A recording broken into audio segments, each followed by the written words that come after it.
محافظ سره مبلغ رسالاته سيدنا ونبينا أبي القاسم محمد اللهم صل على محمد وعلى أهل بيته الطيبين الطاهرين المعصومين سيما بقية الله في العظيم.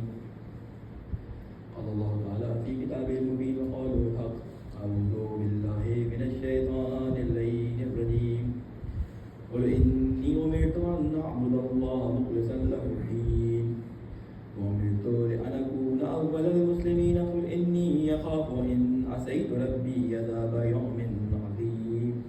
صدق الله العلي العظيم. صلوات محمد علیہ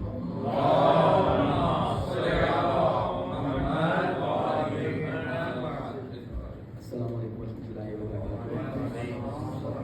سب سے پہلے آپ مومنین اور مومنات سننے والوں کی خدمت میں مولانا امام حسین علیہ السلام اور ان کے گھر والوں کی مدمانہ اسیری کی تصدیق و تعزیت پیش کرتا ہوں. اور آپ تمام لوگوں کی جانب سے اور اپنی جانب سے امام زمانہ صاحب اعظم کی خدمت میں بیجا امام حسین علیہ السلام کا غم جو ان کے دل میں ہے اس کی تصدیق و تعزیت پیش کرتا ہوں. ان دنوں میں جو آپ کے سامنے کچھ گزارشات عرض کی، میں تھوڑا سا اس کا ایک خلاصہ بیان کر کے اپنی گفتگو کو آگے بڑھاؤں گا تاکہ کوشش کروں گا کہ یہ موضوع مکمل تو ظاہر نہیں ہو سکتا لیکن جس حد تک آپ کے سامنے ایک جگہ تک پہنچا دوں کہ اس کے بعد سے آپ اپنا جو ہوم ورک ہے وہ کریں. تو کوشش عموماً یہی ہوتی ہے کہ کسی جگہ پر جب جائیں تو سامنے آنے والے جو مومنین اور مومنات ہیں جو اپنا قیمتی وقت نکال کے آتے ہیں، ہم تو ان کا شکریہ ادا نہیں کر سکتے، چاہے ان کا اجر اللہ کے نزدیک امام حسین کے نزدیک محفوظ ہے، لیکن پھر بھی آپ تمام مومنین مومنات کا شکریہ کہ آپ تشریف لے کے آئے اور آپ نے سقیر کی گزارشات کو سنا، سخت باتوں کو، ٹوٹے پھوٹے الفاظ کو. لیکن کوشش میری یہ ہوتی ہے کہ میں اپنی طرف سے جو میری ذمہ داری ہے اس کو میں پورا کرنے کی کوشش کروں، کیونکہ میں یہ اپنا وظیفہ سمجھتا ہوں کہ اللہ کے سامنے انسان کو جہاں ہر چیز کا جواب دینا ہے وہاں اس کے وقت کا بھی جواب دینا ہے. میں آپ کے سامنے 40 منٹ یا 45 منٹ اگر گفتگو کرتا ہوں تو آپ بھی میری گفتگو 40 یا 45 منٹ سنتے ہیں. آپ کو بھی خدا کے یہاں اس کا جواب دینا ہے، لیکن آپ کو جواب دینا ہے 45 منٹ کا. لیکن مجھے جواب دینا ہے کہ اگر یہاں پہ 45 منٹ سننے والے 100 کی تعداد میں ہیں تو مجھے 450 گھنٹے کا جواب دینا ہے. تو اس لیے میری کوشش یہ ہوتی ہے کہ میں اپنی طرف سے جو بھی میٹر تیار کروں، میں کوشش کرتا ہوں کہ بزرگان کی اجازت سے نوجوانوں کے لیے اور بچوں کے لیے ان چیزوں کو بیان کر دوں جو ان کی بیس کے اندر یا ان کی سوچ میں کچھ جسے کہتے ہیں کہ ایک جہد پیدا کریں، ایک رمق پیدا کریں کہ وہ آگے کی طرف بڑھنے میں ان مجالس سے، ان قرآنی آیات سے، ان احادیث سے جو مجالس سے سنتے ہیں، ایک رمق لے کر اپنی زندگی کو ان کے مطابق گزار سکیں. تو میری کوشش یہ ہوتی ہے کہ میں ایک دین کی ایک یوٹیلیٹی کے طور پہ ان روایات کو، ان آیات کو، ان واقعات کو آپ کے سامنے بیان کروں کہ ہر چیز کی ایک پروڈکٹیوٹی ہوتی ہے، اس کی یوٹیلیٹی ہوتی ہے کہ اس کی کس لیے اس کو اس دنیا کے اندر بھیجا گیا، کس لیے اس دنیا کے اندر یہ چیز موجود ہے.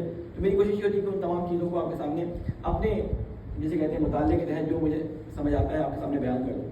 اور اکثر تو کیا میں تقریباً تمام جگہوں میں یہ کہتا ہوں کہ میں کوشش کرتا ہوں کہ میری گفتگو ون وے نہ ہو. میں جو بھی آپ سے بات کروں آپ کا پورا یہ حق ہوتا ہے کہ آپ اس سے اس کے بارے میں سوال کریں کہ آپ جو یہ بات بیان کر رہے ہیں کہاں سے بیان کر رہے ہیں، اس کے پیچھے آپ کا کیا ریزن ہے، کیا دلیل ہے، کہاں سے آپ نے یہ پڑھا. یہ آپ کا پورا حق ہے، صرف میرے ساتھ نہیں، ہر ایک کے ساتھ. اور یہ آپ کے لیے ضروری ہے کہ جو بات آپ کو سمجھ نہ آئے آپ پوچھیں، احترام کے دائرے میں رہتے ہوئے پوچھیں. اگر اس دن جواب نہیں ملتا تو آپ لکھ کے دے دیں کہ اگلے دن کی مجالس میں یا کسی اور وقت میں اس کو بیان کر دیا جائے تاکہ وہ بات واضح ہو جائے. یہ بعض دفعہ علماء جب بات بیان کرتے ہیں تو انہوں نے اپنے ذہن میں ایک نقشہ اور ایک اسٹرکچر بنایا ہوتا ہے کہ 3 دن کے اندر ایک نتیجہ لینا ہے. تو ہو سکتا ہے آپ کے سوال کا جواب ان کے آئندہ آنے والے کسی درس یا کسی لیکچر کے اندر وہ مل جائے. تو اس لیے کوشش کیا کریں کہ سوالات ضرور کیا کریں.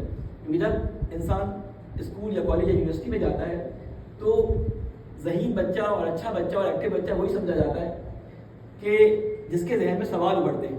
جو بیک بینچرز ہوتے ہیں, جو پیچھے سیٹوں پہ اسی لیے بیٹھتے ہیں کہ استاد ان سے کہیں سوال نہ کر لے, وہ اس چکر میں استاد سے ہی سوال نہیں کرتے. لیکن ہماری ان مجالس کا فائدہ یہ ہے کہ ہماری ان مجالس میں کیونکہ انسان اپنے علم سے کچھ نہیں بول رہا ہوتا, وہ ائمہ علیہ السلام کی احادیث و قرآنی آیات بیان کر رہا ہوتا ہے, تو اس میں بیٹھنے والا شخص سوال نہیں بھی کرتا. امام کے کلام میں یا قرآن کے اندر اللہ کلام میں اتنی جان ہوتی ہے کہ اس کے سوالات کے جواب اس کے ذہنوں میں آنا شروع ہو جاتے ہیں, لیکن پھر بھی کبھی سوال ابھرے تو ضرور پوچھ لینا چاہیے. تو ہماری گفتگو آپ کے سامنے جن موضوعات پہ چلی ان میں نے آپ کے سامنے کچھ باتیں بیان کی, اس کو میں تھوڑا سا آپ کے سامنے خلاصہ کر دوں کہ ہم نے آپ کے سامنے پہلے دن ایک ذرا سخت سی جسے کہتے ہیں کہ بات کی, اور اس میں نے آپ کے سامنے بیان کیا کہ کس طریقے سے کربلا کے بعد مسلمانوں کے درمیان تحریکیں اٹھنی شروع ہوئی, جس کی وجہ سے حکمران ڈر گئے کہ اگر یہ حسین جو زندہ حالت میں اتنا خطرناک نہیں تھا, اپنی شہادت کے بعد اتنا خطرناک ہو گیا ہے, اگر یہ سلسلہ اسی طرح چلتا رہا تو حکومت کے خلاف بغاوتیں اور تحریکیں اٹھتی رہیں گی اور یہ ہماری حکومتوں کو نیست و نابود کر دیں گی. تو اس زمانے میں امام حسین علیہ السلام کی جب عزاداری کو, امام حسین علیہ السلام کے ذکر کو, امام حسین علیہ السلام کے اس جذبے کو لوگوں کے دلوں میں جانے سے نہ روک سکے, تو انہوں نے کہا کہ اس حسین کی شخصیت میں کوئی نہ کوئی ایسی تبدیلی کر دو کہ اب جو حسین نئی نسلوں کو انٹروڈیوس کروایا جائے اس کے کلام میں یا اس کے واقعات میں وہ جان نہ ہو, وہ رلائے تو صحیح, وہ لوگوں کے دل میں جذبات کو تو ابھارے لیکن ان کو کسی عمل پہ نہ ابھارے. تو یہ کام ہوا اور دو قسم کے حسین ہمارے اطراف میں انٹروڈیوس کروانے شروع ہو گئے, اور اس کا میں نے سارا تفصیل آپ کے سامنے بتائی تھی, اب دوبارہ اس کو بیان کرنا مقصد نہیں ہے. اس کے بعد میں نے اپنی گفتگو کے اندر آپ کو یہ بتایا کہ ہمارے زمانے میں جب ہم چھوٹے تھے یا ہم سے پرانی جو نسل تھی, ہم لوگ گاؤں میں یا شہروں میں رہتے تھے, بہت کم ہوتا تھا کہ ایک شہر سے ایک گاؤں سے نکل کے دوسرے شہر یا دوسرے گاؤں یا کسی بڑی جگہ پہ جائیں.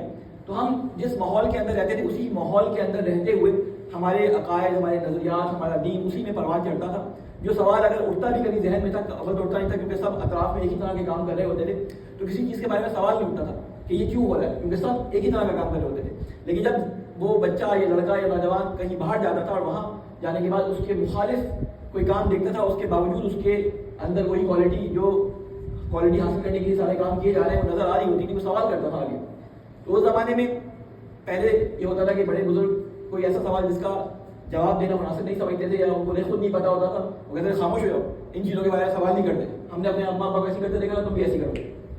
تو وہ اس وقت تک تو بات چل جاتی تھی, لیکن آج کے معاشرے میں یہ بات ناممکن ہے, جسے کہتے ہیں نا محال ہے دوسرے الفاظ میں, کہ آپ کا بچہ اگر آپ سے سوال کرے اور آپ اس کو اس طرح خاموش کروا دیں تو محال جس معنی میں کہہ رہا ہوں, اس معنی میں کہہ رہا ہوں کہ ٹھیک ہے وہ آپ سے ڈانٹنے کی وجہ سے دوبارہ سوال نہ کرے, لیکن اس کا جو ریئیکشن ہوتا ہے, اس کا ریئیکشن یہ ہوتا ہے کہ وہ آہستہ آہستہ جب اس کے سوالات کے مشفی جواب نہیں مل پاتے اس کو, تو آہستہ آہستہ وہ اس دین سے کہ جس کی پروڈکٹیوٹی اس کو نظر نہیں آتی وہ دور ہونا شروع ہو جاتا ہے.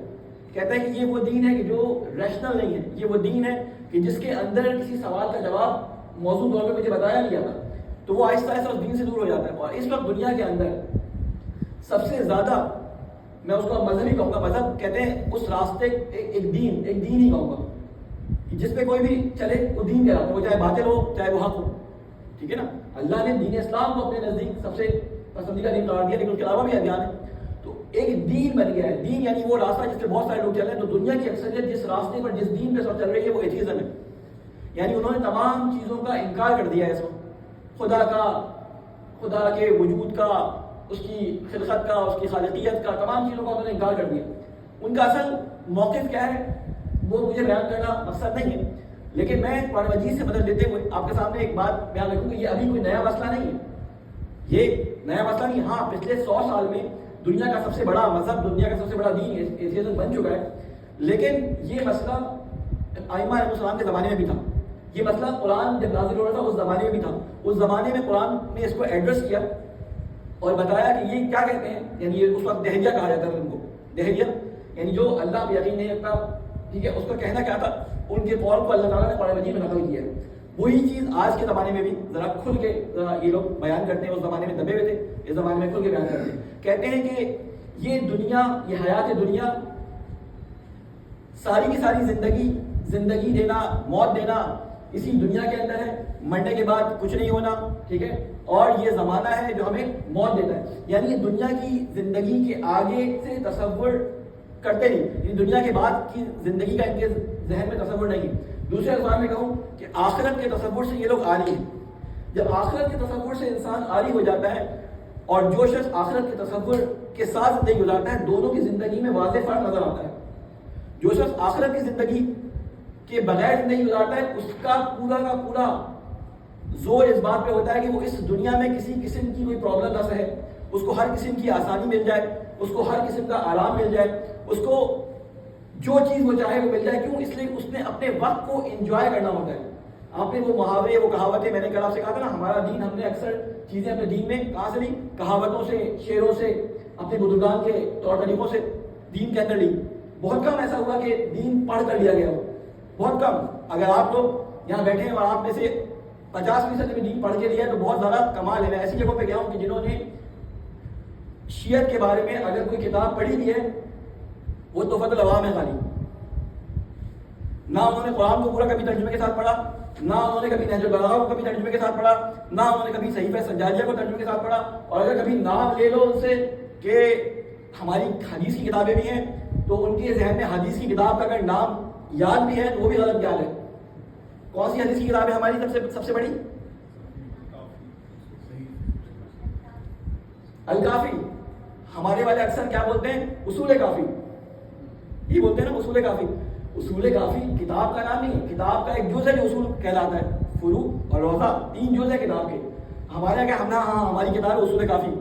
مثال کے طور پر بتا رہا ہوں، یعنی ہمارے لوگوں کا حال یہاں تک ہے کہ انہوں نے حدیث کی کتابوں کے بارے میں اگر معلومات رکھی، سب کی بات نہیں کر رہا ہوں میں، ایک خاص طبقے کی بات کر رہا ہوں کہ جو کتابوں کی طرف رجوع نہیں کرتے، انہوں نے دین سارا کا سارا سنا کے لیا.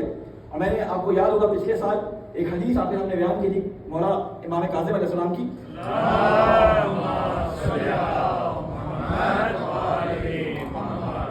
وقت کا بھی مجھے بہت ساری باتیں بیان کرنی، بس حدیث بیان کر کے جلدی سے اپنے مطلب پہ آتا ہوں کہ آپ نے فرمایا تھا کہ قال العالم علیہ السلام، عالم لقب ہے امام کاظم علیہ السلام کا. یہی حدیث مولا امیر المومنین علیہ السلام سے بھی آئی ہے، تھوڑے سے الفاظ کے اور آگے پیچھے مطالب کے ساتھ. اس میں مولا فرماتے ہیں کہ من اخذ دینہ من کتاب اللہ و سنت رسولہ، میں ذرا توضیح نہیں دوں گا کیونکہ پچھلی دفعہ بیان کر چکا ہوں تفصیل سے.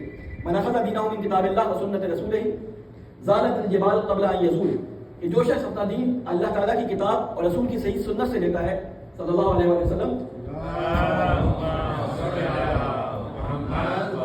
تو یہ اپنے عقیدے میں اتنا مضبوط ہوتا ہے کہ پہاڑ اپنی جگہ سے ہل جائے، اپنے عقیدے سے نہیں ہٹتا. ومن اخذ دینہ من افواہ الرجال، ایک سوال میرے مولا علیہ وسلم، من اخذ دینہ من افواہ الرجال ردته الرجال، کہ جو شخص اپنا دین افواہ الرجال سے لیتا ہے یہی لوگ اس کو رد کر دیتے ہیں. افواہ کسے کہتے ہیں؟ کسی کے ذہن میں افواہ کسے کہتے ہیں؟ اردو والی افواہ، ٹھیک ہے. افواہ عربی زبان میں فم کی جمع ہے. فم کہتے ہیں منہ کو، منہ اس کو عربی زبان میں فم کہتے ہیں. آپ تجوید جو لوگ پڑھتے ہیں انہوں نے سنا ہوگا لفظ فم، فم سے نکلنے والے الفاظ. فم کی جمع ہے افواہ. اردو زبان میں بھی یہ لفظ رائج ہے، یعنی کوئی ایسی بات جو زبان در عام ہو جائے، لوگوں کے درمیان مشہور ہو جائے، اسے کہتے ہیں افواہ اڑ گئی. تو اصل میں عربی کا ورڈ ہے. تو افواہ جس شخص نے اپنا دین لوگوں کی زبان سے نکلی ہوئی لوگوں کے زبان سے نکلے ہوئے الفاظ سے لیا، ردت الرجال، تو یہی لوگ اس کو رد کر دیں گے. تفصیل میں پچھلے سال بیان کر چکا ہوں. کہنے کا مقصد کیا ہے؟ کہنے کا مقصد یہ ہے کہ دین لیا جا سکتا ہے، لیکن پہلے حدیث کا جو حصہ ہے وہ مولا نے بیان ہی اس لیے کیا ہے کہ وہ جو ردت الرجال ہو جاتا ہے وہ اس وجہ سے ہو جاتا ہے کہ وہ جو افواہ الرجال سے تم دین لیتے ہو، چاہے وہ بیٹھ سنانے والا کوئی یہاں پر ذاکر ہو، کوئی عالم ہو، کوئی آیت اللہ ہو، کوئی مجتہد ہو، معصوم سے نیچے کا جو بھی شخص ہوگا، جب تم اس کی بات کو سنو گے، حتیٰ کہ وہ ہماری ہی بات تم سے کیوں نہ بیان کر رہا ہو، تو تمہیں پرکھنا ہے کس چیز کے اوپر؟ قرآن کے اوپر اور سیرت رسول کے اوپر. قرآن کے اوپر اور سیرت رسول کے مطابق. حدیث رسول بھی نہیں کہا، ٹھیک ہے نا. اور دوسرا اگر حدیث رسول کی طرف آئے تو ہمیں امام صادق علیہ السلام کی روایت ملتی ہے کہ دیکھو جب ہماری کوئی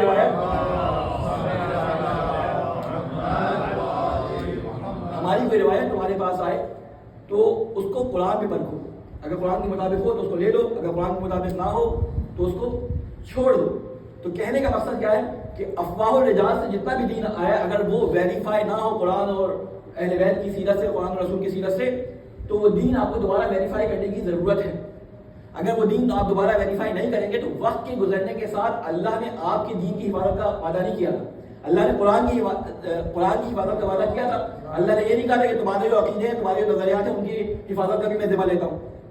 انا نانو نزلنا ذکر کہا تھا, یہ نہیں کہا تھا انا نانو ابھی دور میں کیا کہیں گے کہ میں نے تمہارے عقیدوں کا وعدہ نہیں کیا ہے کہ میں نے اس ذکر کو نازل کیا اور میں ہی اس کی حفاظت کروں گا. نہیں, میں اس قرآن کو نازل کرنے والا ہوں, میں اس قرآن کی حفاظت کروں گا. تو جب دین اور عقائد لوگوں کے ذہنوں میں لوگوں کی باتوں سے منتقل ہوتے ہیں تو وقت کے ساتھ ساتھ زبان زدے عام ہوتے ہوتے محاورات معاشرے کے جسے کہتے ہیں طور اطوار اس کے اندر شامل ہوتے جاتے ہیں, اور بعض دفعہ وہ طور اور طریق اور اطوار جو ہیں وہ دین کا حصہ بنتے چلے جاتے ہیں, جسے ہم رسومات کہتے ہیں. بعض حد تک یہ رسومات داخل کرنا دین میں صحیح ہے, لیکن بعض حد تک جو رسومات دین کے مخالف ہوں ان کو دین کا حصہ بنانا وہ بدعت کہلاتا ہے. ٹھیک ہے نا, بدعت کہلاتا ہے. اور کل بدعت ضلالہ, ہر بدعت ضلالت ہے, رسول اکرم صلی اللہ علیہ وسلم کی واضح حدیث ہے. تو اب کہنے کا مقصد یہ کہ اب ہم جب بھی کوئی بات سنیں, کوئی مولانا صاحب یہ بات کر رہے ہیں, آپ کو شک ہوا, آپ پہلی فرصت میں جائیں گے. اب تو آپ کے پاس گوگل ہے, آپ کے پاس آیت اللہ چیٹ جی پی ٹی ہے, اس پہ ڈالیں, کم از کم ریفرنس تو نکال لیں کہ مولانا صاحب جو بات کر رہے ہیں اس کا ریفرنس چیک کر لیں فوراً. اب آپ کے پاس تو سارے وسائل ہیں. پہلے زمانے میں ہمارے ابا اماں دادا دادی جو بات کہتے تھے ہمارے پاس چیک کرنے کا کوئی ذریعہ نہیں ہوتا تھا. کوئی بات ہوتی تھی انہیں سے پوچھتے تھے, یا محلے کے مولانا صاحب سے پوچھتے تھے. محلے کے مولانا صاحب کبھی بتا دیتے تھے, کبھی کہتے تھے خدا اپنے ابا سے پوچھو, ابھی ٹائم نہیں ہے, مثال کے طور پہ. تو یہ بات جو تھی رابطہ نہیں تھا بچوں کا علماء کے ساتھ یا نوجوانوں کا علماء کے ساتھ, فری-نیس نہیں تھی ان کی.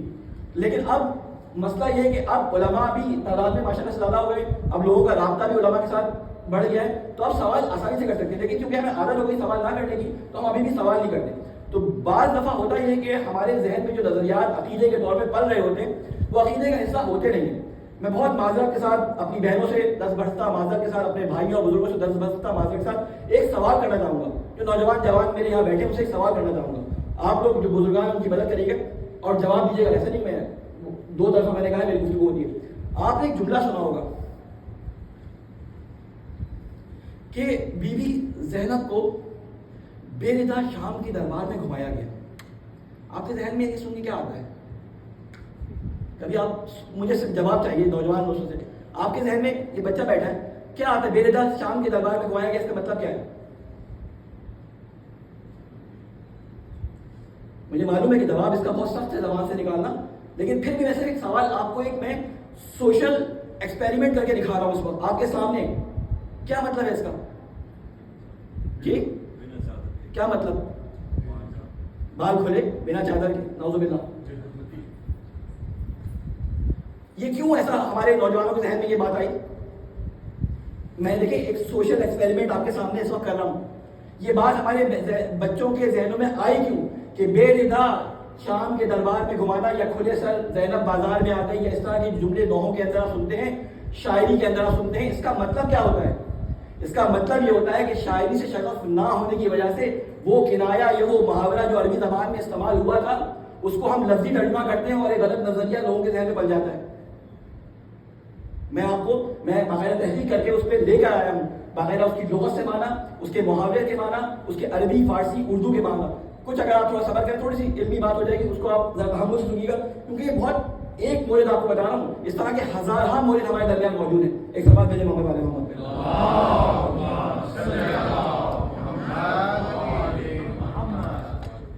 آپ نے ایک محاورہ سنا ہوگا, ادھر بی بی زہرا سلام اللہ علیہا دربار میں گئی ہیں اپنا حق مانگنے کے لیے, اور انہوں نے وہ نامہ یا وہ رقعہ پھاڑ دیا اور زہرا کی بات نہیں سنی.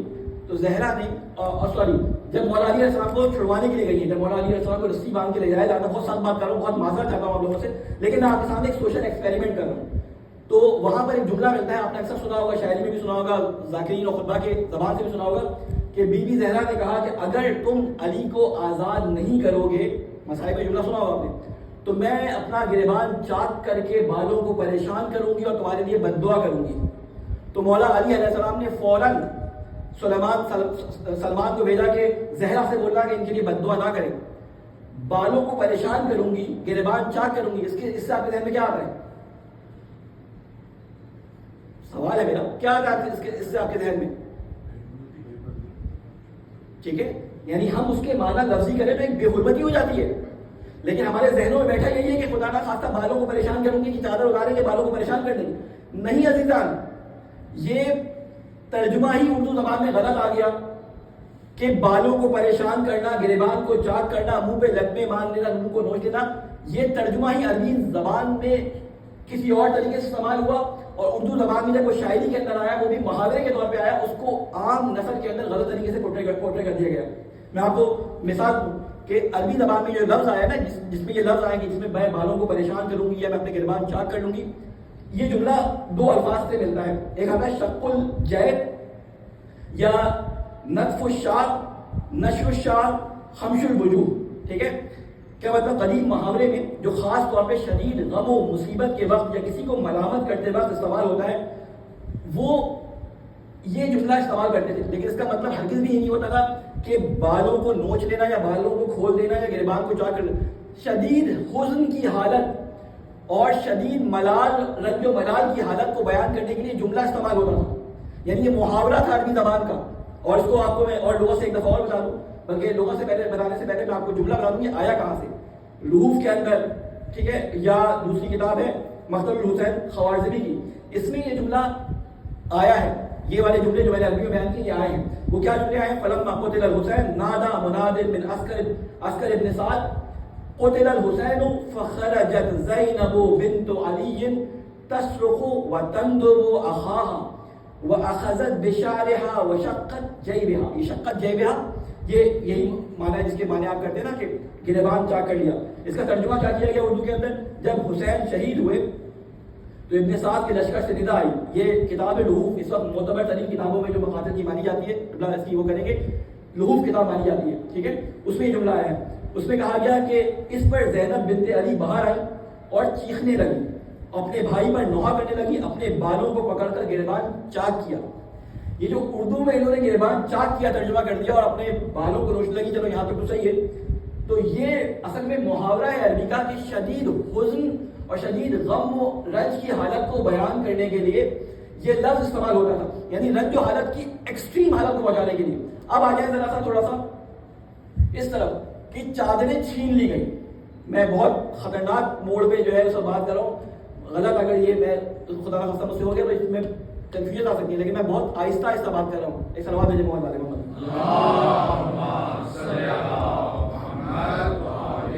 کیونکہ اکثر میرے دماغ میں یہ جملہ کھٹکتا تھا کہ یہ کیسے پاسبل ہے. میں نے اپنے ایک عرب استاد سے یہ سوال کیا کہ ہمارے ہاں کیونکہ اردو پاکستانیوں کی اور ہندوستانیوں کی شدت معلوم تھی یہ کتنے داغ اور کتنے شدید ہوتے ہیں. ہمیشہ تاریخ کی کلاس میں استاد کے ساتھ یہ لڑ رہے ہوتے تھے کسی نہ کسی ٹاپک کے اوپر. وہ کہتے تھے رسول کی بیٹیوں کی تعداد فلاں یہ. تو ہندوستانی پاکستانی ہمارے عموماً استاد سے جھگڑے میں رہتے تھے. میں نے ایک استاد سے جا کے پوچھا، میں نے کہا استاد ہمارے یہاں اس طرح کی بات ہے کہ جب بی بی زینب سلام اللہ علیہا کو بازار کے اندر لے کے جایا گیا تو وہ انہوں نے اپنے چہرے کو ہاتھ سے چھپا لیا یا اپنے چہرے کو بالوں سے چھپا لیا. اس طرح کے آپ نے سنے ہوں گے نا، اپنے چہرے کو بالوں سے چھپا لیا. میں ایک سوال کروں گا، شرعی سوال، بالوں کا پردہ زیادہ ضروری ہے یا چہرے کا پردہ؟ کبھی آپ نے سوچا اس بارے میں؟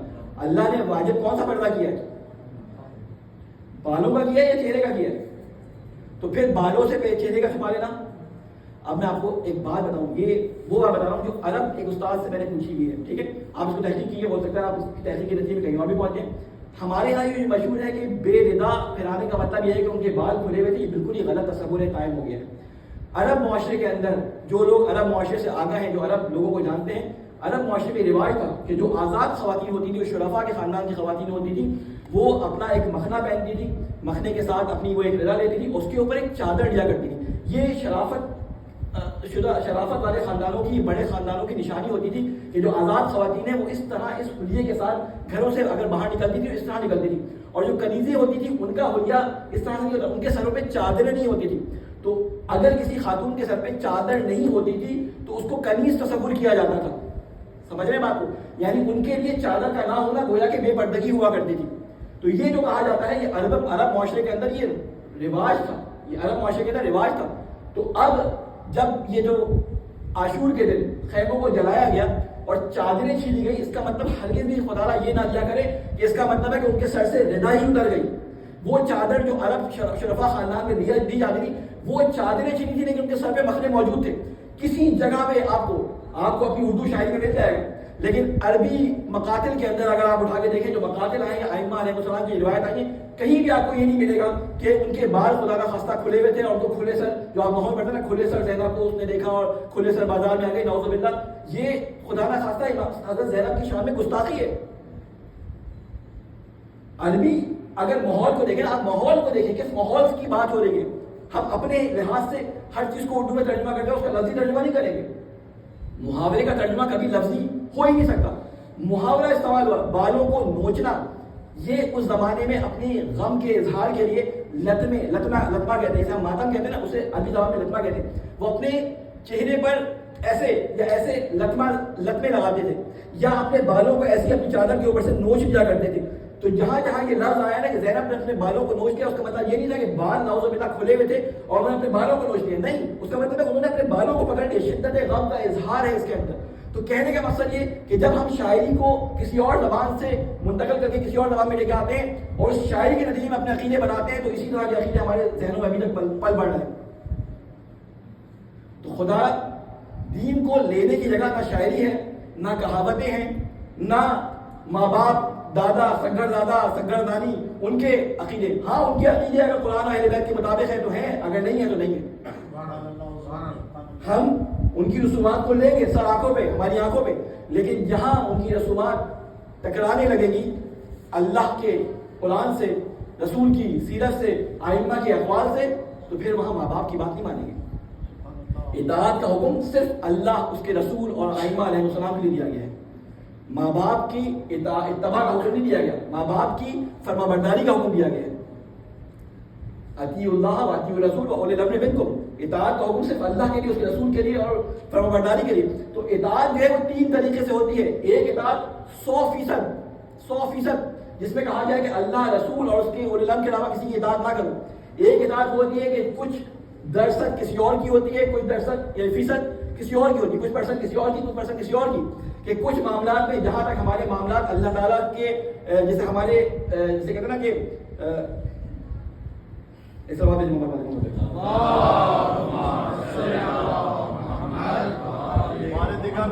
بلند صلوات.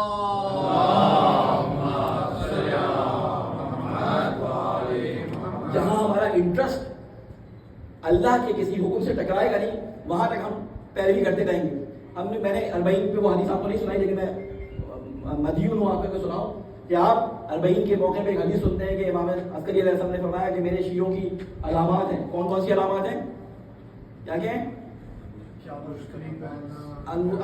دائیں ہاتھ میں انگوٹھی پہننا, دوسرا اونچی آواز میں بسم اللہ پڑھنا, خاک پر سجدہ کرنا, اور 51 رکعت نماز پڑھنا.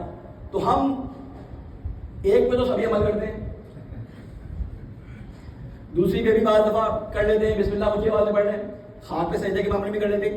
لیکن چوتھی والی جو ہے نا وہ ہم اس مومن بننے کو تیار نہیں ہیں. تو امام نے کیا کہا تھا کہ 3 نشانیاں ہیں, 4 نشانیاں ہیں, یعنی یہ چاروں ہوں گی تو مومن ہوگا, یا صرف 3 بھی کر دو تو مومن ہو جاؤ گے. سوال ہے نا میرا آپ سے, وہ بقول کسی صاحب کے معصومانہ سوال ہے. تو بھائی جب اپنی پسند کی جہاں تک باتیں ہوتی ہیں وہاں تو ہم پہلے کر لیتے ہیں. انگوٹھی پہننے میں ہمارا کوئی ہاتھی گھوڑا نہیں لگ رہا, خوبصورتی کی علامت بھی ہے, ہم نے انگوٹھی پہن لی جی شیعت کی علامت ہے. ہم اس انگوٹھی پہننے کی وجہ سے ایک دوسرے مومن کو دوسرا مومن پہچان لیتا ہے. چلو بھائی ایک مومن کی علامت ہو گئی. اور کس علامت سے پہچانتا ہے؟ جب نماز پڑھ رہے ہوتے ہیں تو اس میں بسم اللہ ہم اونچی آواز سے پڑھتے ہیں. ہمارے برادران تو بسم اللہ کھا جاتے ہیں, یہی کہتے ہیں نا آپ لوگ. اچھا چلو بسم اللہ بھی اونچی آواز سے پڑھ لی, اس میں بھی آپ کا کوئی پیسہ نہ خرچ ہو رہا ہے, نہ وقت خرچ ہو رہا ہے. تیسری چیز خاک پہ سجدہ, ہمیں بچپن سے اس خاک کے ساتھ پالا گیا ہے, وہی ہماری گٹی پڑے گی, وہی ہماری قبر میں ہمارے ساتھ جائے گی, وہی ہماری نمازوں میں ہمارے ساتھ ہوتی ہے, اس میں بھی کوئی پرابلم نہیں ہے. اصل مسئلہ ہوتا ہے کہ مولا آپ نے چوتھی نشانی بڑی سخت بتا دی. 51 رکعت, 2 رکعت فجر کی پڑھنا مشکل ہوتی ہے, اس کے ساتھ 2 رکعت نفل کیسے پڑھیں گے؟ اور ظہر کی تو 4 رکعت ہے, 8 رکعت نوافل اس کے. وہ تو سنی اپنے ٹکرے مارتے رہتے, ان کو کیا پتا نماز ان کی قبول نہیں, ولایت تو قبول نہیں کرتے, تو ان کی نماز کہاں سے قبول, جتنی ٹکرے مار لیں تو ہم تو پڑھتے نہیں ہیں. اچھا عصر کی 8 رکعت, مغرب کی 4 رکعت, عشاء کی 2 رکعت, اور پھر اس کے بعد چھوڑا ہی نہیں مولانا نے، کہا نہیں نماز شب بھی پڑھتا ہوں 11 رکعت، 51 رکعت، یہ نہیں کہا 35 رکعت پڑھ کے پورا ہو جائے گا اس کا کام، نہیں 51 رکعت۔ تو اس کا مطلب ہے کہ جہاں تک ہمارا انٹرسٹ کانفلکٹ آف انٹرسٹ نہیں ہو رہا تھا وہاں تک کی بات ہم مانتے ہیں، اور جہاں پہ کانفلکٹ آف انٹرسٹ ہو رہا ہوتا ہے وہاں کہتے ہیں مولا اس میں رعایت برتتے ہیں ذرا، مولا ہم آپ کی عزت کریں گے، ہم آپ کے علم کو ضرور چھوئیں گے، ہم آپ کے لیے مجلس بڑی کروائیں گے، تبرک اس میں سب سے بڑا ہوگا، سب سے بڑا علم اٹھانے والا ہم ہی ہوں گے، لیکن مولا جب آپ بلائیں گے نا تو ہم اپنے بچوں کو علم اٹھانے کی پریکٹس کرواتے ہیں، لیکن وہ علم جو آپ اٹھانے کے لیے گئے ہیں اس کے بعد تو جنگ میں جانا پڑے گا، بچہ شہید ہو جائے گا۔ ارے مولا ہمارا بچہ ایک ہی ہے، ایک ہی بچہ، تو آپ نے ہم نے دعاؤں آپ سے تو دعائیں مانگی تھی، ایک بچہ نہیں، ہم اس کو کیسے بھیجتے؟ یہ ہماری زندگی بڑھاپے کا سہارا ہے۔ تو کیا ہوا کہ جہاں پہ کانفلکٹ آف انٹرسٹ آیا وہاں پہ ہم نے اللہ کی، رسول کی، مولا کی بات کہا کہ یہ والے اس میں ہم تھوڑا سا اللہ سے معاف کرنے والے ہیں، مولا شفاعت کرنے والے ہیں۔ تو ہوتا کیا ہے کہ جہاں تک ہمارا ٹکرا نہیں ہوتا مفاد وہاں تک ہم کرتے جاتے ہیں، اور بعض جگہ ایسا نہیں کہ میں خدا نہ خاصہ میں کوئی بے حرمتی کروں یا توہین کروں، نہیں، بہت جگہ مفاد ٹکرا رہا ہوتا ہے لیکن ہم اس مفاد کے اوپر سے گزر جاتے ہیں۔ لیکن بہت ساری جگہوں پر جب بہت ایسا وقت آ جاتا ہے، کٹھن وقت آ جاتا ہے، جس کو میں اپنے الفاظ میں کہتا ہوں کہ ہر انسان کی زندگی میں ایک دفعہ کربلا آتی ہے جب اس کو ایک فیصلہ کرنا ہوتا ہے، اور اسی فیصلے کی بنیاد پر کہا جاتا ہے کہ یہ کربلا ہے یا نہیں ہے۔ سلیمان بن سرد خزائی اور زہیر قید میں کیا فرق تھا؟ سلیمان بن سرد خزائی وہ تھے کہ جنہوں نے امام حسین کو پہلا خط لکھا تھا کہ میں امام حسین علیہ السلام کو بلا رہا ہوں، اور جب امام حسین علیہ السلام آئے تھے تو سب سے پہلے پیچھے ہٹنے والے یہی تھے، پیچھے ہٹ گئے، پسپائی اختیار کر لی۔ زہیر کون تھے؟ زہیر وہ تھے کہ جو بچتے چلے آ رہے تھے کہ میں عقیدتی، نظریاتی، جسے کہتے ہیں نا اپنے مذہبی اعتبار سے حسین کے نظریات کے ساتھ میرا کانفلکٹ ہے، میں حسین کے نظریات کو پسند نہیں کرتا۔ وہ عثمانی شیعہ تھے، عثمانی شیعہ تھے، خلفاء کو ماننے والے تھے، حسین کے نظریات کے ساتھ ان کے خیرات، ان کے نظریات میچ نہیں کرتے تھے، بچتے جا رہے تھے۔ حج سے نکلے، قافلہ حسین کا بھی کربلا کی طرف جا رہا ہے، زہیر خین کا بھی کربلا کی طرف جا رہا ہے، لیکن بچتے ہوئے جا رہا ہے کہ کہیں سامنا نہ ہو جائے۔ ایک مقام پہ ذوالحف یا کوئی جگہ تھی جہاں پہ قافلہ 60 ٹھہر گیا، انشاءاللہ میں اس کو ذکر کروں گا۔ مولا نے بلایا اور زہیر آ گئے، ایک حد تک بچتے رہے لیکن جب مولا نے بلایا یہ فوراً آ گئے۔ تو کہنے کا مقصد یہ کہ انہوں نے پرواہ نہیں کی، یہ سب کچھ چھوڑ چھاڑ کے آ گئے، حتیٰ کہ اپنی بیوی کو کہا کہ میں تمہیں طلاق دیتا ہوں، چلی جاؤ۔ اس نے کہا طلاق نہ دے، میں آپ کے ساتھ رہنا چاہتی ہوں، خیر اس کو بعد میں ذکر کروں گا۔ تو کہنے کا مقصد یہ کہ جب تک ہمارے وہ مفادات نہیں ٹکراتے ہم اس وقت تک بات ماننے کی کوشش کرتے ہیں۔ ہم میں سے اکثر اور ہم میں سے بہت سارے ایسے بھی ہیں جو مفادات کو پیچھے رکھتے ہیں، اللہ، اس کے رسول، اپنے امام کا حکم آگے رکھتے ہیں، اس کے وجہ سے اس کا باپ ناراض ہو، اس کی وجہ سے اس کی ماں ناراض ہو، اس کی وجہ سے اس کا بھائی اس سے چھوٹے، تو ہم کہتے ہیں کہ ہمارے سامنے سیرت ہے جنگ بدر کی، جس میں باپ بھائی کے سامنے، باپ بیٹے کے سامنے، بیٹا باپ کے سامنے، بھائی بھائی کے سامنے کھڑے ہوئے تھے رسول کے حکم پہ۔ بھائی نے بھائی کو قتل کر دیا تھا، بیٹے نے باپ کو قتل کر دیا تھا، باپ نے بیٹے کو قتل کر دیا تھا، ہم تو ان کے ماننے والے ہیں۔ جب پہلا جو جوان لڑنے کے لیے جس کو بھیجا تھا علی کون تھا؟ سامنے رشتہ داری تو کھڑے تھے سارے جن کو مارنے کے لیے بھیجا تھا، یہ سارے کے سارے بنی ہاشم کے رشتہ داری تو تھے جن کو مارنے کے لیے بھیجا کہ میں اپنے رشتہ داروں میں سے بھیجوں گا۔ بڑے سرداروں کے مقابلے میں مولا رسول خدا نے بھیجے تھے۔ تو کہنے کا مقصد یہ کہ جہاں تک ہمارا معاملہ ٹکرا نہیں ہوتے وہاں تک ہم اطاعت کرتے ہیں۔ ایک ہوتی ہے اطاعت محض کہ چاہے کچھ بھی ہو جائے، وہ ہمیں کرتی ہے۔ تو مولا نے ہمیں اطاعت محض کا حکم دیا تھا، اللہ نے ہمیں، رسول نے ہمیں، مولا علی نے ہمیں، مولا امام حسین نے ہمیں اطاعت محض کا حکم دیا تھا کہ بندہ وہ ہوتا ہے کہ جو بندہ ہو۔ دیکھیں بندے کی ڈیفینیشن آپ کے سامنے ہونی چاہیے۔ میں نے آج دوپہر کی مجلس میں تھوڑا سا عبادت صالحین میں پڑھا تھا، میں نے صالح میں پڑھا تھا، عبادت میں بھی آپ ایک جملہ سن لیں، بعد میں پھر اس کو ختم کروں کہ بندہ اسے کہتے ہیں کہ جس کی اپنی کوئی سے نہ ہو، بندہ اسے کہتے ہیں جس کی اپنی کوئی سے نہ ہو۔ اللہ تعالیٰ کے نزدیک سب سے پسندیدہ جو صفت کسی کی ہو سکتی ہے وہ کیا ہے؟ عبدیت۔ تو اسی لیے کہا کہ عبادت کا صالحین، بندہ یہ، یا رسول اکرم صلی اللہ علیہ وسلم کے لیے کہا کہ گواہی دو ان کی، کیا کہ اشہد ان محمدن عبدہ و رسولہ، یعنی پہلے بندگی کی گواہی دو کہ وہ میرے پہلے بندے تھے پھر اس کے بعد رسول تھے۔ یا حضرت عیسیٰ علیہ السلام کے بارے میں فرمایا کہ میں نبی ہوں، ٹھیک ہے، اور کتاب لے کے آیا ہوں، ٹھیک ہے۔ تو کہنے کا مقصد یہ کہ میں اللہ کا بندہ ہوں اور کتاب لے کے آیا ہوں، آتانی الکتاب انی عبداللہ و آتانی الکتاب، کہ میں اللہ کا بندہ ہوں اور کتاب لے کے آیا ہوں۔ تو اللہ بندگی چاہتا ہے، اور بندگی کا مطلب کیا ہوتا ہے کہ فل اپنی، جسے کہتے ہیں نا کہ اپنی انا، اپنے نفس کو اپنے مالک، اپنے آقا کے قدموں میں رکھ دینا۔ وہ ایک واقعہ صرف مطلب وہ ذہن میں لانے کے بچوں کے کہ ایک شخص غلام خریدنے جاتا ہے اور وہاں جانے کے بعد پوچھتا ہے کہ بھائی کوئی اچھا غلام دکھاؤ. تو وہ مختلف غلام دکھاتا ہے, یہ فلاں فن کا ماہر ہے, یہ فلاں فن کا ماہر ہے, یہ فلاں فن کا ماہر ہو, کہتے ہیں اس کو بھیجاؤ, اس کو بھیجاؤ. تو کہتا ہے اور کوئی غلام نہیں ہے. اس سے نام پوچھا تمہارا نام کیا ہے, کیا کرتے ہو, میں نقش بناتا ہوں, میں رنگ کرتا ہوں. تو سب کو جب ریجیکٹ کرتے ہیں کہتے ہیں کوئی اور ہے, کہتا ہے ایک اور ہے, اس کو کوئی کام نہیں آتا. کہتا ہے اس کو بھی لے کے آؤ. اس سے پوچھتا ہے بھائی تمہارا نام کیا ہے, کہتا ہے جواب رکھ دے. کہتا ہے کام کیا کرتے ہو, کر سکتے ہو, کہتا ہے جواب کرنے کے لیے کہیں. کہتا ہے یہی غلام مجھے دے دو. کیونکہ غلام ہوتا ہی ہے وہ ہے کہ جس کی اپنی کوئی مرضی نہ ہو. تو اللہ تعالیٰ ہم سے کیا کہتا ہے کہ اللہ کے بندے بن جاؤ, جسے ہم کہتے ہیں نا کہ بندے کے پتر بن جاؤ. ٹھیک ہے, اللہ تعالیٰ کہتا ہے بندے بن جاؤ. ٹھیک ہے, تو اب اللہ تعالیٰ ہم سے بندگی چاہتا ہے. اب یہ بندگی ہوتی کیسے؟ ایک سوال بھیجے محمد والے محمد.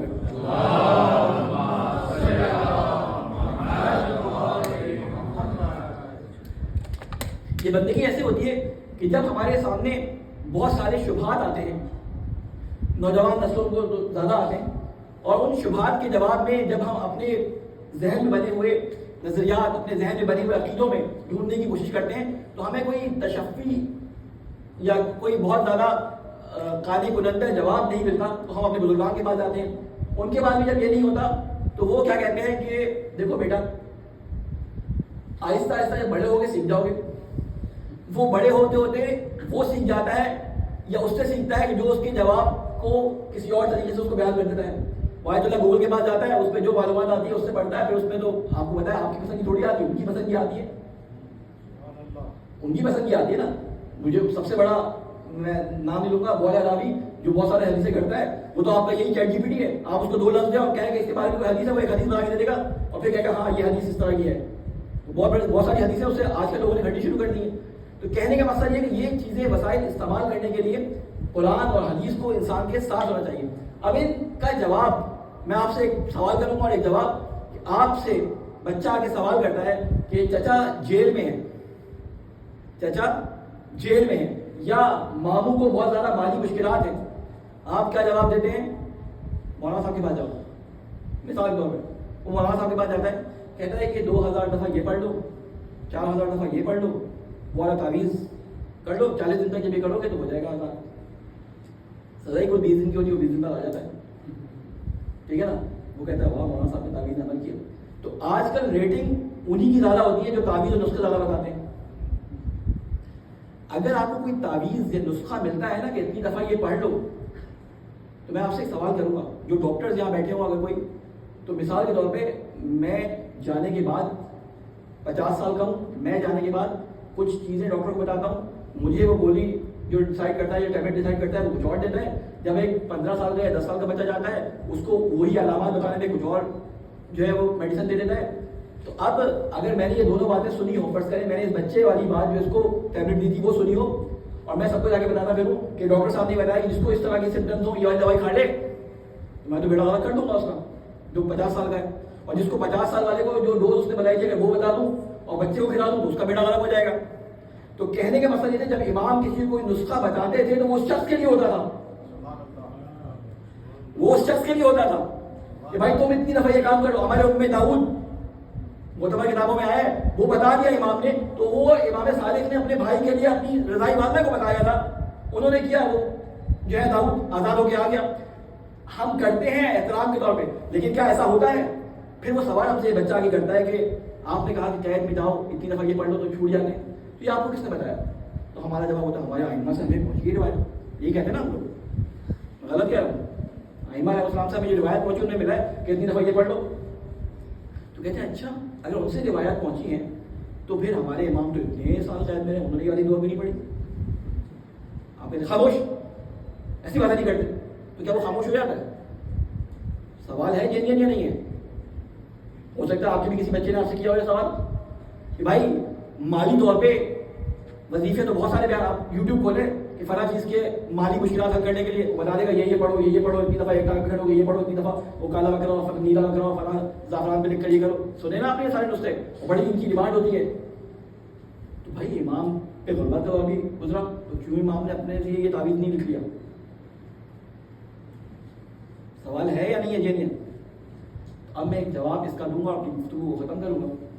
ایک سوال پہ جواب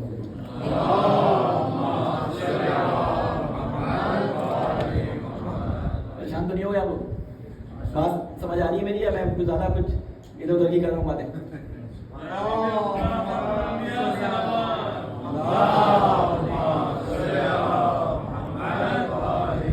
ہمیں سب سے پہلے دیکھنا یہ پڑے گا, جب ہم یہ باتیں سنتے ہیں نا, باتیں صحیح بھی ہوتی ہیں, لیکن جب یہ دعا پوری نہیں ہوتی نا, ہمارے نوجوان کے ذہن میں سوال آتا ہے. تو ہمیں یہ دیکھنا پڑے گا کہ ہمیں یہ نسخہ بتانے والا یا جس بنیاد پہ یہ نسخہ بتایا جا رہا ہے وہ دین کے عنوان سے, دینی نسخوں میں یہ نسخے بتائے گئے ہیں. ہمیں سب سے پہلے دیکھنا یہ پڑے گا کہ اس دین کی پروڈکٹیوٹی, اس دین کی یوٹیلیٹی کیا ہے معاشرے کے اندر. کیا دین نے یہ دعویٰ کیا ہے, یہ ادعا کیا ہے کہ تمہاری ہر مشکل حل اس دنیا میں حل ہو جائے گی؟ کہیں دین نے یہ دعویٰ کیا ہے کہ تمہاری ہر مشکل اس دنیا میں حل ہو جائے گی؟ جو ہم اگر دعا پڑھنے میں جن کی قبول ہو جاتی ہے اور جن کی قبول نہیں ہوتی وہ تو بتاتے ہیں, جن کی قبول ہوتی ہے وہ نہیں بتاتے. تو ہم پہلے یہ دیکھیں کہ دین نے کیا اس بات کا دعویٰ کیا ہے کہ تمہاری یہ کام کرنے کے بعد ساری کی ساری حاجات پوری بھی ہو جائیں گی. کیونکہ ہمارے ذہنوں میں جو دعا کی قبولیت کا سسٹم ہے وہ کچھ اور ہے, اور جو اللہ تعالیٰ کی دعا کی قبولیت کا سسٹم ہے کچھ اور ہے. جب ہم دعا کرتے ہیں تو ہم کہتے ہیں کہ اللہ تعالیٰ سے ہم نے دعا کی ہے, سارے اعمال خلوص کے ساتھ کرنی ہے, اور اس کے بعد دعا کا پورا ہونا واجب ہے, اللہ تعالیٰ کے پورا کرنا واجب ہے اللہ تعالیٰ کے اوپر. اور جب دعا پوری نہیں ہوتی اور وہ مولانا صاحب کے پاس جا کے کہتے ہیں تو کچھ سب تو ایسا نہیں کہتے, کچھ کہتے ہیں اخلاص سے نہیں کی ہوگی, کہیں کوئی کمی رہ گئی ہوگی. خدا کسی کے دل کا حال تو ہم نہیں جانتے نا. تو کہنے کا مقصد یہ کہ دین نے کہیں یہ دعویٰ کیا ہی نہیں کہ تمہاری ساری مصیبتیں اس دنیا میں دور ہو جائیں گی. اگر ایسا ہوتا تو سارے نبی, سارے امام, سارے جو ہے اولیاء وہ اچھی رفا والی زندگی گزارتے ہیں, ان کو کبھی کوئی تکلیف ہی نہ آتی. ہم اپنی آئمہ علیہ السلام کی تاریخ دیکھ لیں, ہم اپنے انبیاء علیہ السلام کی تاریخ دیکھ لیں, اس میں مصائب بھی ہیں, اس میں قید بھی ہیں, اس میں وہ تمام چیزیں ہیں جس کو آپ مصیبت کہتے ہیں, ہے یا نہیں ہے؟ تو اس دین کی پروڈکٹیوٹی یا اس دین کی یوٹیلیٹی کیا ہے, میں آسان الفاظ میں مختصر آپ کو بیان کروں گا. ہم دین لیتے کہاں سے ہیں؟ قرآن مجید سے. کہاں سے لیتے ہیں؟ قرآن مجید سے اور رسول کی صحیح سنت سے. ابھی رسول کی سنت کو ابھی 2 منٹ کے لیے بات کی کسی موقع کے لیے رکھتے ہیں, پہلے قرآن مجید پہ آ جائیں. آپ سے ایک سوال ہے, کسی چیز کی اگر دیکھنی ہو کہ اس کی یوٹیلیٹی کیا ہے, کیسے دیکھتے ہیں؟ مثال کے طور پہ پیٹرول کی یوٹیلیٹی کیا ہے؟ پیٹرول کی یوٹیلیٹی کیا ہے آپ کے ذہنوں میں کیا آتی ہے؟ انرجی ہے. کیا کرتے ہیں اس سے؟ گاڑی چلاتے ہیں, ٹرین چلاتے ہیں, جہاز چلاتے ہیں, یہی کرتے ہیں نا. اس سے صاف کر کے کروڈ آئل سے پیٹرول نکالتے ہیں, پیٹرول سے کیا کرتے ہیں؟ گاڑی چلاتے ہیں. اس کی پروڈکٹیوٹی یا اس کی یوٹیلیٹی کیا ہے کہ اس کو گاڑی کے اندر ڈالا جائے اور گاڑی کو اس کے ذریعے چلایا جائے. گاڑی کو استعمال کرتے ہیں سفر کو, ایک جگہ سے دوسری جگہ جانے کے لیے, سفر کو طے کرنے کے لیے اپنے وسائل کے طور پہ, اپنے وسیلے نقلیہ کے طور پہ اس کو استعمال کرتے ہیں. اگر گاڑی میں پیٹرول ڈال دیا جائے اور گاڑی نہ چلائی جائے تو جس پرپس کے لیے پیٹرول بنا تھا وہ پرپس پورا ہوا نہیں ہوا نا. تو اب ہم آتے ہیں قرآن کی یوٹیلیٹی کیا ہے. آپ سے سوال ہے, قرآن کی یوٹیلیٹی کیا ہے؟ ہر چیز کی ایک یوٹیلیٹی ہوتی ہے نا. قرآن کی یوٹیلیٹی کیا ہے؟ ہدایت. یہ تو موضوع بتا دیا. چلے ایک دفعہ قرآن کے اندر سروے کرتے ہیں. دیکھیں قرآن مجید ہم کہتے تو ہیں, میں خود بھی یہ بات کہتا ہوں کہ اللہ تعالیٰ ہمیں قرآن کی آیات پہ عمل کرنے کی توفیق عطا فرما. ٹھیک ہے, اب قرآن میں اللہ تعالیٰ نے یہ ارشاد فرمایا کہ اللہ تعالیٰ نے اس آسمان کو 7 دن کے اندر خلق کیا. میں اس پہ کیسے عمل کروں؟ سوال ہے. تو قرآن کے اندر جو آیات الاحکام ہیں وہ 500 کے نزدیک ہیں. باقی 6336 آیات میں سے 500 نکالتے تو باقی ساری کی ساری آیات جو ہیں وہ آیات کون و مکان اور تکوین کی آیات ہیں. تو یہ قرآن شروع کہاں سے کرتا ہے؟ یہ قرآن خلقت آسمان و زمین سے شروع کرتا ہے. اللہ تعالیٰ سورہ نجم کے اندر اور دوسری سوروں کے اندر فرماتا ہے کہ یہ وہ قرآن ہے جس کو ہم نے او تاروں کے اس طرف سے بھیجا. یہ دنیا خلق ہوئی, یہ آسمان خلق ہوئے, اس کی خلقت میں اتنے دن لگے. اس کے بعد انسان کی خلقت کی طرف آتا ہے, کہتا ہے اس کے بعد ہم نے آدم کو خلق کیا. آدم کی خلقت کو بیان کرتا ہے. آدم کی خلقت کے بعد کیا بیان کرتا ہے؟ عرش الہی کا ذکر آتا ہے. عرش الہی کے ذکر کے بعد کیا آتا ہے؟ جنت دوزخ کا ذکر آتا ہے. اس کے بعد کس چیز کا ذکر آتا ہے؟ قرآن ایک دم چلا جاتا ہے معاشروں کی طرف کہ جب آدم کی نسل بڑھی, آدم کی نسل بڑھنے کے بعد اس کا فردی حکم کیا ہے, اس کا فردی دوسرے فرد کے ساتھ تعلق کیا ہے, اس کو بیان کرتا ہے. اس فردی تعلق کے بعد انسان کے اپنے نبی کے ساتھ, اپنے امام کے ساتھ تعلق کو بیان کرتا ہے. پھر اس کے بعد قرآن آیات کو بیان کرنا شروع کرتا ہے, کہتا ہے کہ تمہارا آپس میں ایک معاشرے کی صورت میں کیسا تعلق ہونا چاہیے. اس معاشرتی صورت کو بیان کرنے کے لیے اور اس نظام کو بیان کرنے کے لیے قرآن پولیٹیکل سائنس سکھاتا ہے انسان کو کہ تمہاری سائنس کس طرح سے ہونی چاہیے کہ اس زمین کے اوپر نظام خداوندی قائم ہو جائے. وہ تعلق جو قوموں کا اپنے انبیاء کے ساتھ ہوتا ہے، اس کے ساتھ معاشرے کو چلانے کا کام ہوتا ہے، قرآن ان کو بتاتا ہے. اس کو بتانے کے بعد جب بڑے بڑے سسٹم انٹروڈیوس کروا دیتا ہے تو قرآن بتاتا ہے کہ کس دین نے اپنے نبی کے ساتھ کیا کیا، کس دین کے ماننے والوں نے اپنے نبی کے ساتھ کیا کیا، اس کے ساتھ کیا اللہ نے کیا، کیا عذاب آیا، کیا اس کی عروج کی داستانیں تم نے پڑھی. وہ ساری باتیں بتانے کے بعد ایک دم سے آتا ہے کہ انسان تو اپنی حقیقت کو نہ بھول، تیرا جو ابتدا کا موضوع ہے وہ ایک جنین ہے، وہ ایک نطفہ ہے. اس کے بعد وہ انسان کی خلقت کو مائکرو بایولوجی کے اندر آ جاتا ہے، انسان کی خلقت کو بیان کرنا شروع کرتا ہے. اور پھر انسان کی خلقت سے نکلتے نکلتے وہ کہاں جاتا ہے؟ معاشرے کے ان مسائل پہ جو آپ سائنس کے عنوان سے جانتے ہیں. وہ کائنات کا ذکر کرتا ہے، ستاروں کا ذکر کرتا ہے، اڑتے ہوئے پرندوں کا ذکر کرتا ہے، وہ بہتے ہوئے پانی کا ذکر کرتا ہے، یہ تمام ذکر کرتا ہے. قرآن ہمارے ذہن کے کینوس کو بڑا کرتا ہے، قرآن ہمارے کینوس کو بڑا کرتا ہے، اور ہم قرآن کو کیا سمجھتے ہیں کہ یہ ثواب کا ذریعہ ہے. قرآن ہمیں ستاروں سے ادھر کی بات بتا رہا ہوتا ہے اور ہم اس کو ستارے ڈھونڈنے کے لیے اس سے فال نکال رہے ہوتے ہیں. قرآن کے استعمالات مجھ سے زیادہ آپ کو پتہ ہے، میں کئی دفعہ بیان بھی کر چکا ہوں. تو اللہ تعالیٰ نے جو قرآن کی یوٹیلیٹی بتائی تھی، ہم اس لحاظ سے اس کو استعمال نہیں کر رہے. یہی وجہ ہے کہ ہم پستی میں جاتے جا رہے ہیں. بس ایک روایت بیان کروں گا اور اس کے بعد اپنی گفتگو ختم کروں گا. بس یہاں تک میں اپنی بات کو یہاں ختم کر رہا ہوں کیونکہ اس کو میں تفصیل میں اگر گیا تو بہت لمبی بات ہو جائے گی. تو ہمیں اب دین کو کہاں سے لینا ہے؟ قرآن مجید سے اور رسول کی صحیح سیرت سے. اب کل میں نے آپ کے سامنے ایک واقعہ بیان کیا تھا اور اس کے بعد مجھ سے کسی نے سوال کیا تھا، تو میری گردن پہ وہ حق بنتا ہے کہ میں اس کو جو ہے وہ جواب دوں. سوال بھیجے محمد علیہ محمد.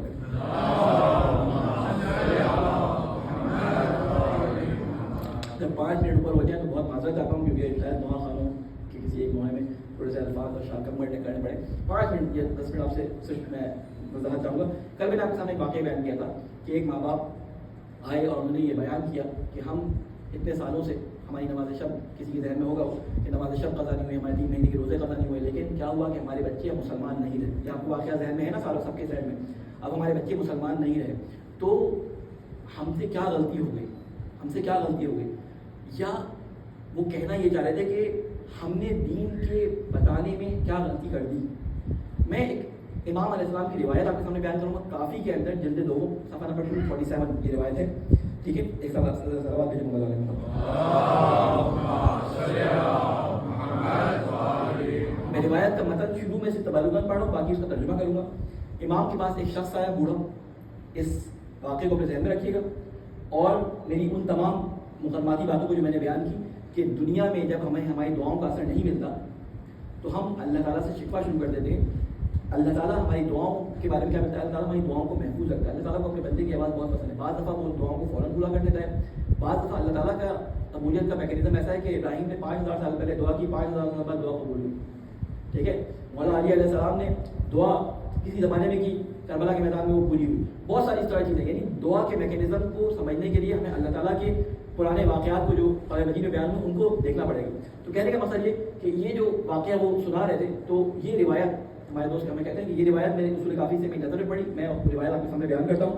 اس میں فرماتے ہیں عدت من اصحابنا عن احمد بن محمد عن ابن محبوب عن ابی صباح الکنانی قال كنت عند ابی عبداللہ. کہ یہ فرماتے ہیں سارے راوی کی جو چین بیان کی، یہ فرماتے ہیں کہ ہم ابی عبداللہ یعنی مولانا امام صادق علیہ السلام کے پاس تھے. فدخل علیہ شیخ، وہاں پر ایک بوڑھا شخص داخل ہوا. اس مثال کو ذہن میں رکھیے گا، اس روایت کو سنیے گا. وہاں پر ایک بوڑھا شخص داخل ہوا. فقال، اس نے کہا یا ابا عبداللہ، اے ابا عبداللہ، اشکو الیکا ولدی و عقوقہم، میں آپ سے شکایت کرتا ہوں اپنے بچوں کی. ٹھیک ہے، میں ولدی اپنے بچوں کی، و عقوقہم اور ان کی جفاکاری کی انہوں نے آنکھ کر دیا مجھے. آنکھ عقوق کہتے ہیں جدا کرنے کو، جدا ہو جانے کو. ویسے ہمارے یہاں آنکھ والدین مشہور ہے کہ باپ ماں بچوں کو آنکھ کر دیتے، بچے بھی ماں باپ کو آنکھ کر دیتے ماں باپ. ٹھیک ہے، یہ امام کی روایت میں کیا وہ بوڑھا شخص کہتا ہے کہ میرے بچوں نے مجھے آنکھ کر دیا، یعنی مجھے چھوڑ کے چلے گئے. اور پھر کہتا ہے وَإِخْوَانِي وَجَفَاهُمْ، اور اپنے بھائیوں کی شکایت کرتا ہوں. بوڑھا شخص ہے، بوڑھا پیرے مرد ہے، مسن ہو چکا ہے. کہتا ہے اپنے بچوں کی شکایت کرتا ہوں کہ انہوں نے مجھ سے ناطا توڑ لیا ہے اور میرے بھائیوں نے میرے ساتھ جفا کی ہے. اندہ کبر سنی، اس بڑھاپے کے عالم میں انہوں نے میرے ساتھ یہ کیا ہے. نیک شخص ہے کوئی. تو میرا خیال ہے یہ سوال یہ کرتا تھا کہ مولا بتائیں کہ میں کیا کروں، کوئی تعویذ دے دیں. مولا نے کیا فرمایا، میں اس کا ترجمہ پڑھ دیتا ہوں، روایت لمبی ہے. تو امام فرماتے ہیں اے شخص حق کی، لیکن سوال کیا ہے اور امام جواب کر دیتے ہیں. حق کی بھی ایک سوال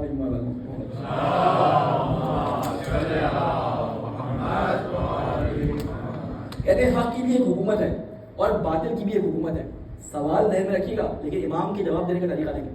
حق کی ایک حکومت ہے اور ایک باطل کی حکومت ہے، اور دونوں میں سے ہر ایک جب دوسرے کی حکومت میں ہوتا ہے تو کمزور اور ذلیل ہوتا ہے. کیا کہنے کا مقصد ہے کہ کبھی حق کی حکومت ہوتی ہے اور مومن جب اس میں ہوتا ہے تو وہ ذلیل ہوتا ہے، اور باطل جب اس کے اندر ہوتا ہے وہ سرخرو ہوتا ہے. جب باطل کی حکومت ہوتی ہے الٹا ہوتا ہے، ٹھیک ہے، جب باطل کی حکومت ہوتی ہے تو اس کا الٹا ہو جاتا ہے. کہتے ہیں کہ مومن کو باطل کی حکومت میں سب سے معمولی جو تکلیف پہنچتی ہے، مختصر کر رہا ہوں، کہتے ہیں کہ جب دوسرے کی حکومت میں ہوتا ہے تو کمزور اور ذلیل ہوتا ہے. یعنی حق مظلوم جب باطل کی حکومت میں ہوتا ہے تو کمزور ہوتا ہے، اور باطل جب حق کی حکومت میں ہوتا ہے تو کمزور ہوتا ہے. ٹھیک ہے، تو ان کے اوپر ان کی طرف سے ان پہ ظلم ہو رہا ہوتا ہے، ان کے ساتھ جفا ہو رہی ہوتی ہے. ٹھیک ہے، تو امام فرماتے ہیں باطل کی مومن کو باطل کی حکومت میں ساری حکومتیں جو اللہ کی حکومت کے خلاف ہیں، اللہ کی حکومت کے علاوہ ہیں، وہ سب باطل کی حکومت ہیں. تو فرماتے ہیں کہ باطل کی حکومت میں سب سے معمولی تکلیف جو پہنچتی ہے وہ ان کے بیٹوں کی نافرمانی اور بھائیوں کی بے رخی ہے. باطل کی حکومت میں جب انسان زندگی گزارا تو وہاں کا کچھ نہ کچھ اس کو دینا تو پڑتا ہے نا. آپ اس معاشرے کے اندر رہ رہے ہیں، آپ یورپین معاشرے کے ماحول میں رہ رہے ہیں، تو آپ کو اس کا کچھ تو جرمانہ دینا پڑے گا نا. وہ کبھی مال کی صورت میں ہوگا، کبھی اولاد کی صورت میں ہوگا، کبھی اولاد کی بے وفائی کی صورت میں ہوگا.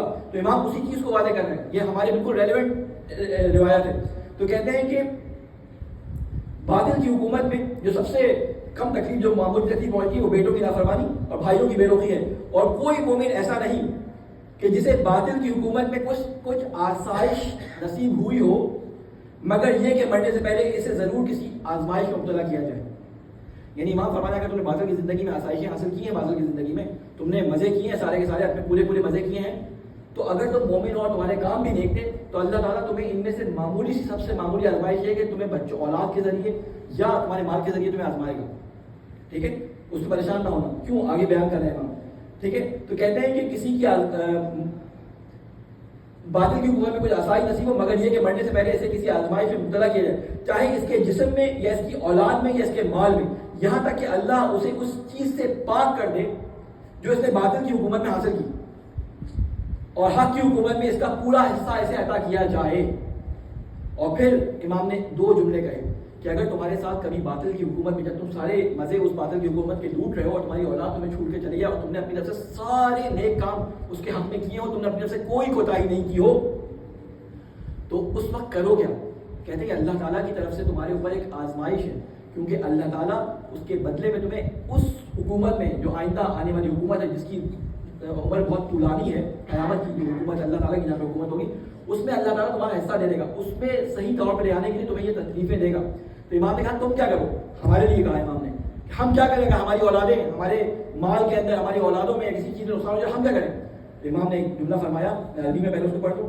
کہتے ہیں کہ الحق کو فصبر ابشر، کہ تو حق یہ ہے کہ تم صبر کرو اور خوش ہو جاؤ، کیونکہ اللہ تعالیٰ نے تمہیں اس دنیا کے لیے منتخب کر لیا ہے. کیونکہ اگر تم یہ سارے مزے لینے کے بعد کسی جرمانہ دیے بغیر چلے جاتے تو تمہیں اس جگہ وہ مقام نہیں مل پاتا جو اللہ تعالیٰ نے تمہارے لیے رکھا ہے. تو اس لیے تمہارے لیے کم سے کم جو اللہ تعالیٰ نے وہ رکھا ہے وہ کیا ہے کہ تمہارے مال میں یا تمہاری اولاد میں یا تمہارے کسی بھی کام میں جو اللہ تعالیٰ وہ نقصان پہنچائے گا تاکہ اس چیز کا جبران کر دے کہ جو تم نے مزے اٹھائے. تو اللہ تعالیٰ سے ہم یہ دعا کرتے ہیں کہ اللہ تعالیٰ ہم سب کو یہ توفیق عطا فرمائے کہ ہم اپنی زندگی کو اس نہج پہ چلائیں کہ ہم مزے کے لیے زندگی نہ کریں، بلکہ ہم زندگی اللہ تعالیٰ کی اطاعت میں جن چیزوں کی ضرورت ہو ان کو اپنی زندگی میں استفادے کے لیے استعمال کریں. لیکن لگژریز جہاں تک ایک معاشرے کے اندر اجازت عمومی طور پہ ہوتی ہے وہاں تک تو استفادہ کر لیں، لیکن کوشش یہ کریں کہ بہت زیادہ لگژریس لائف وہ اسلام میں پسندیدہ شمار نہیں کی گئی. پسندیدہ شمار نہیں کی گئی. ضرورت کی ہر چیز لینے کا حکم دیا گیا لیکن لگژریس لائف کو پسند نہیں کیا گیا. اور یہی کل میں نے آپ کے سامنے بات بیان کی تھی کہ امام حسین علیہ السلام کے ساتھ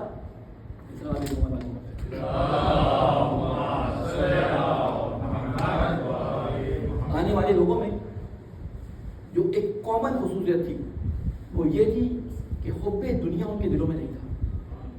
میں نے ذکر کیا آج زہیر خین کا. آج میرا دل یہ چاہ رہا تھا کہ اصحاب امام حسین علیہ السلام کے حق ہم ادا نہیں کرتے. تو آج میں اس شہید کا ذکر آپ کے سامنے کروں کچھ واقعات زہیر کی زندگی سے کہ زہیر تھے کون. زہیر آپ کے سامنے جیسے میں بیان کیا کہ عقیدے کے لحاظ سے حسین کے ہم عقیدہ نہیں تھے. یہ حسین سے بچ بچ کے چل رہے تھے. ایک مقام آیا کہ جہاں زہیر کا قافلہ امام حسین علیہ السلام کے کاروان کے ساتھ آ کے رکا. امام حسین علیہ السلام نے اپنے قاصد کو بھیجا کہ جاؤ زہیر کو بلا کے لے گیا. زہیر کھانا کھا رہے ہیں. دروازے پہ دستک ہوئی. پوچھا کون؟ کہا کہ حسین نے مجھے بھیجا ہے. زہیر کا نوالا ہاتھ میں تھا وہیں رک گیا. سوجا نے پوچھا کیا ہوا؟ کہا جس کا ڈر تھا وہی ہوا. میں نہیں چاہ رہا تھا کہ حسین سے میرا سامنا ہو جائے لیکن بہرحال اللہ تعالیٰ جب اس کو لانا چاہے. اٹھے. پوچھا کیا کام ہے؟ کہا کہ حسین علیہ السلام نے آپ کو بلایا ہے. زہیر نے کھانا وہیں چھوڑا اور اس قاصد کے پیچھے پیچھے چل دیے. حسین کے قاصد کے نقش قدم پہ چلے تھے. زہیر کی تقدیر بدل گئی. امام حسین علیہ السلام کے پاس پہنچے. امام حسین نے آگے بڑھ کر زہیر کا ہاتھ اپنے ہاتھوں میں پکڑ لیا. پھر کوئی دیر کے لیے مجھے خیمہ پہ لے کے گئے اور کوئی باتیں کی. بعض جگہوں میں یہ باتیں شاید امام خدا سے کسی نے ان کو روایت کی یا اسی جگہ پہ کوئی موجود تھا جو بیان ہوئی ہیں باتیں مخاطب کے اندر. کہتے ہیں کہ امام حسین علیہ السلام نے زہیر کو یاد دلایا. زہیر تمہیں یاد ہے تم ایک دفعہ میرے بابا علی کے ساتھ کسی جنگ سے واپس آ رہے تھے اور ایک سرزمین پہ تمہیں مال غنیمت کچھ کم ملا تھا تو سلمان نے تم سے کہا تھا کہ زہیر اس پہ راضی ہو جاؤ کیونکہ یہی وہ سرزمین ہے کہ جہاں پہ تمہیں آئندہ ایک ایسا انعام ملنے والا ہے کہ جس سے تم راضی ہو جاؤ گے. زہیر کہتا ہاں مجھے یاد ہے سلمان نے مجھ سے یہ بات کی تھی. کہا زہیر یہی سرزمین ہے. کچھ عرصے امام حسین علیہ السلام نے زہیر سے کیا بات کی. اب جو زہیر بنتے ہیں تو زہیر کچھ اور ہی شخصیت کے مالک تھے. کہا کہ مولا مجھے اجازت دے میں اپنے خیمے سے ہو گیا. زہیر اپنے خیمے میں گئے. اپنی زوجہ سے کہتے ہیں کہ تم یہاں سے جاؤ ہم تمہیں طلاق دیتے ہیں کیونکہ اب ہم حسین کے ساتھ جا رہے ہیں. اب ہم واپس نہیں آئیں کیونکہ ہمیں معلوم ہے کہ جو حسین کے ساتھ جائے گا وہ زندہ نہیں بچے گا. زوجہ کہتی ہے کہ مجھے طلاق نہ دیں میں آپ ہی کے نکاح میں رہنا چاہتی ہوں مجھے اپنے ساتھ لے چلیں. وہ کہتی ہے کہ تم میں نہیں چاہتا کہ تمہیں حسین کے خیموں میں لے کے جاؤں. جب زوجہ اصرار کرتی ہے تو زہیر کہتے ہیں کہ دیکھو عربوں کا ایک قانون ہے کہ جب وہ کسی قوم پہ حملہ کرتے ہیں نا تو حملہ کرنے کے بعد مردوں کو مار دیتے ہیں اور عورتوں کو اسیر کر دیتے ہیں. زہیر کی زوجہ جواب دیتی ہے تو کوئی بات نہیں میں اس جگہ چلی جاؤں گی کہ جہاں پہ حسین کی بہنیں اور بیٹیاں ہیں. ارے زہیر ایک دم سے نسخے سے اپنی زوجہ کی طرف دیکھتے ہیں. کہتے ہیں ارے وہ نبی زادیہ ہے. ارے تو قلیل ہے. ارے جب وہ کسی کو پکڑنے کے لیے آئیں گے تو وہ تجھے تو گرفتار کریں گے. ان کی طرف کسی کی ہمت اور جرأت نہ ہوگی کہ آگے اٹھا کے دیکھے. ارے میں کہوں گا زہیر تمہیں کیا معلوم.